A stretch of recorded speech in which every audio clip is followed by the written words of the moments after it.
Bismillahirrahmanirrahim. Assalamualaikum warahmatullahi wabarakatuh. Perkenalkan, nama saya Nano, Standbook Q1A118147, kelas ITPD 2018, jurusan Ilmu dan Teknologi Pangan, Fakultas Pertanian, Universitas Halu Oleo. Tujuan saya membuat video ini untuk memenuhi tugas aplikasi bioteknologi pangan. Langsung saja, yang pertama yaitu apa sih pentingnya mempelajari aplikasi bioteknologi pangan? Pentingnya mempelajari aplikasi bioteknologi pangan adalah mempelajari proses pemanfaatan organisme atau enzim untuk menghasilkan suatu produk, baik secara konvensional maupun modern.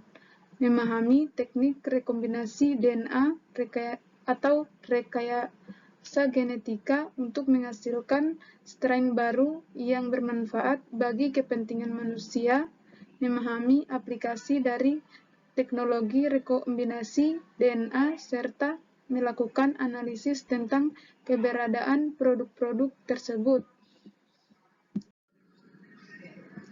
Selanjutnya, penjelasan terkait bioteknologi enzim beserta contohnya, yaitu bioteknologi enzim merupakan suatu protein yang berperan sebagai katalis dalam reaksi yang terjadi di dalam makhluk hidup, atau biokatalis sebagai biokatalisator yang mampu mengubah laju reaksi tanpa harus dipergunakan oleh reaksi tersebut. Sifat enzim. Enzim merupakan biokatalisator yang dapat mempercepat laju reaksi tanpa ikut bereaksi, bersifat termolabil, mudah rusak, terdenaturasi bila dipanaskan pada suhu lebih dari 60 derajat Celcius. Merupakan senyawa protein sehingga sifat protein masih melekat pada enzim. Bekerja di dalam sel atau endoenzim maupun di luar sel eksoenzim. Umumnya enzim mengkatalis reaksi satu arah. Bekerja spesifik pada satu jenis substrat. Umumnya enzim tidak dapat bekerja tanpa adanya komponen non-protein lainnya yang disebut kofaktor. Klasifikasi enzim. Klasifikasi enzim didasarkan atas reaksi kimia di mana enzim memegang peranan.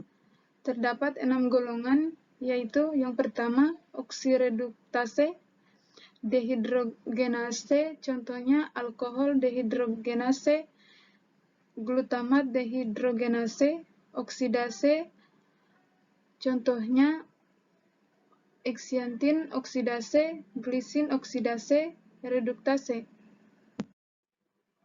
Golongan yang kedua, transferase, kinase, contohnya metiltransferase, hidroksimetiltransferase, karboksiltransferase,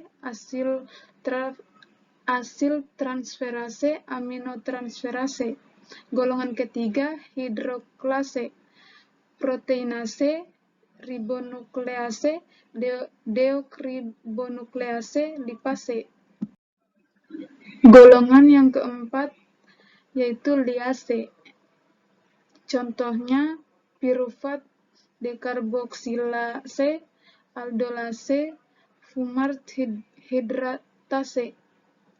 Golongan kelima, isomerase, contohnya ribolusa fosfat epimerase, glukosa fosfat isomerase. Golongan keenam, ligase, polimerase, contohnya glutamin sintetase, karboksilase. Kofaktor merupakan komponen non-protein yang dibutuhkan oleh enzim dalam aktivitas katalitiknya. Kofaktor dibagi menjadi 3 kelompok, yaitu 1. Gugus prostetik, 2. Koenzim, 3. Aktivator. Mekanisme kerja enzim ada 5, yaitu menurunkan rintangan energi, kompleks enzim substrat, pengaruh konsentrasi substrat, pengaruh suhu, pengaruh pH. Pemanfaatan enzim di bidang industri pangan. Enzim dimanfaatkan untuk menghasilkan produk bioteknologi dalam industri pangan, diantaranya pembuatan gula cair dari bahan berpati seperti singkong, sagu, jagung, ubi jala, atau jenis ubi-ubi lainnya, memerlukan kerja berbagai enzim pemecah pati, yaitu alfa-amilase, glukoamilase, dan glukosa isomerase.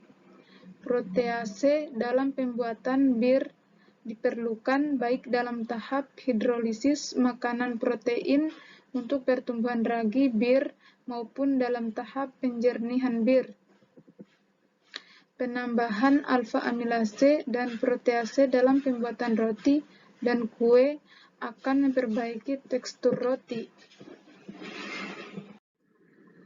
Beberapa enzim yang berperan dalam bidang industri pangan diantaranya enzim eksilanase, enzim pectinase, enzim lipase, enzim selulosa, enzim pitase, enzim glukosa oksidase, enzim papain. Teknologi fermentasi.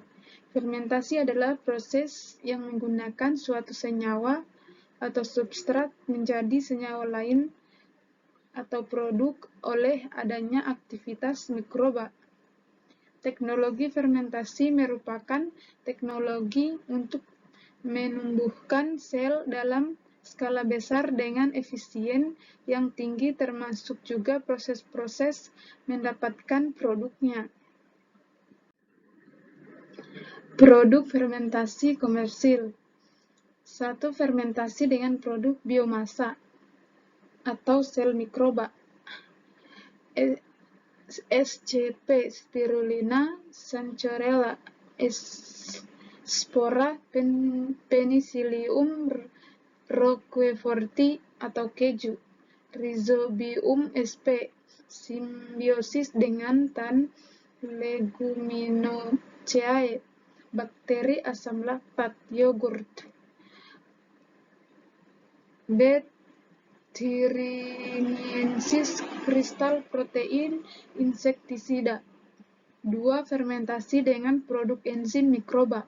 Contoh amilase, protease, pektinase, peroksidase, dan lain-lain. Produksi enzim oleh sel mikroba dapat ditingkatkan dengan cara modifikasi pengendalian kondisi lingkungan, misalnya pemberian induser pada kultur.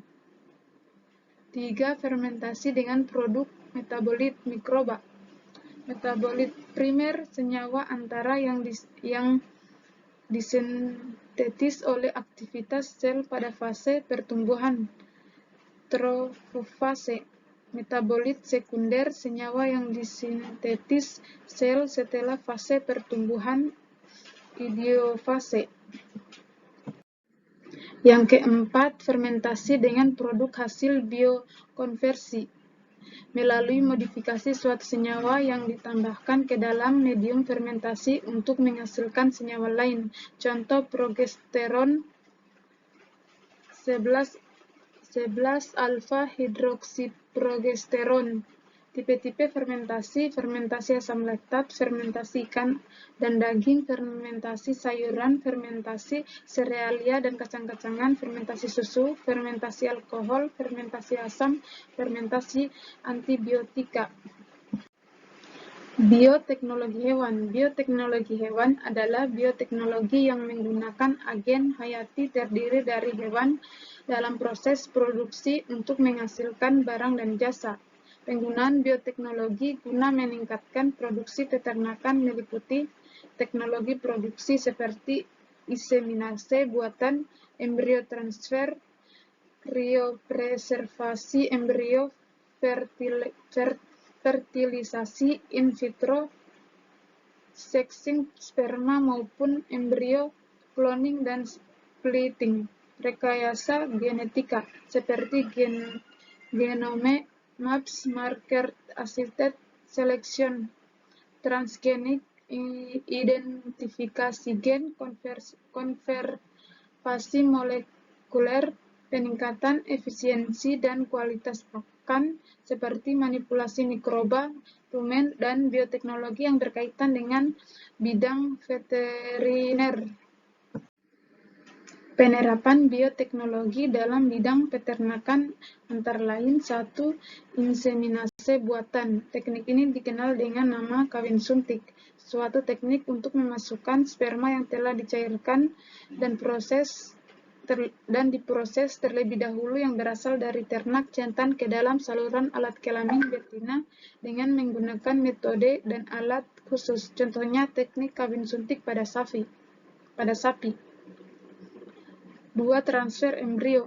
Apabila kawin suntik memfokuskan pada sperma jantan, maka transfer embrio tidak hanya potensi dari jantan saja yang dioptimalkan, melainkan potensi betina berkualitas unggul juga dapat dimanfaatkan secara optimal.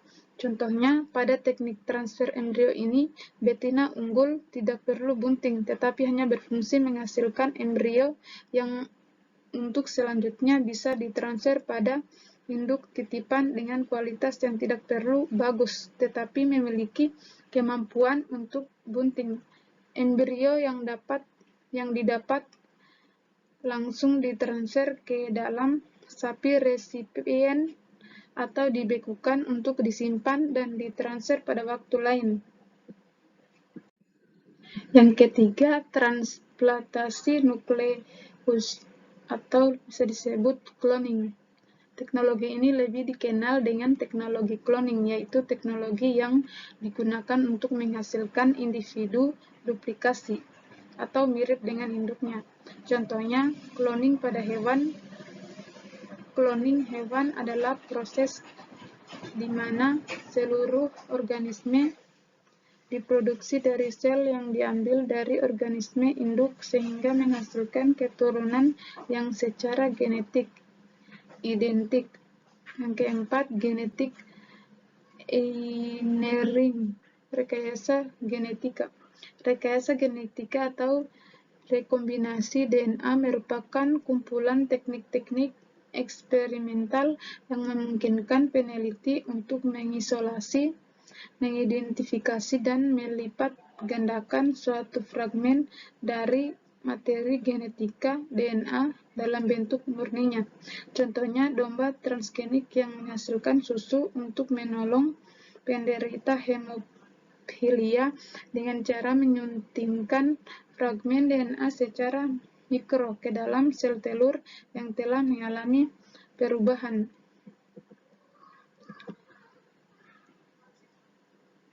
Mungkin itu saja yang dapat saya sampaikan. Apabila ada kata-kata yang salah, mohon dimaafkan. Dan saya akhiri dengan ucapan billahi taufiq wal hidayah. Wassalamualaikum warahmatullahi wabarakatuh.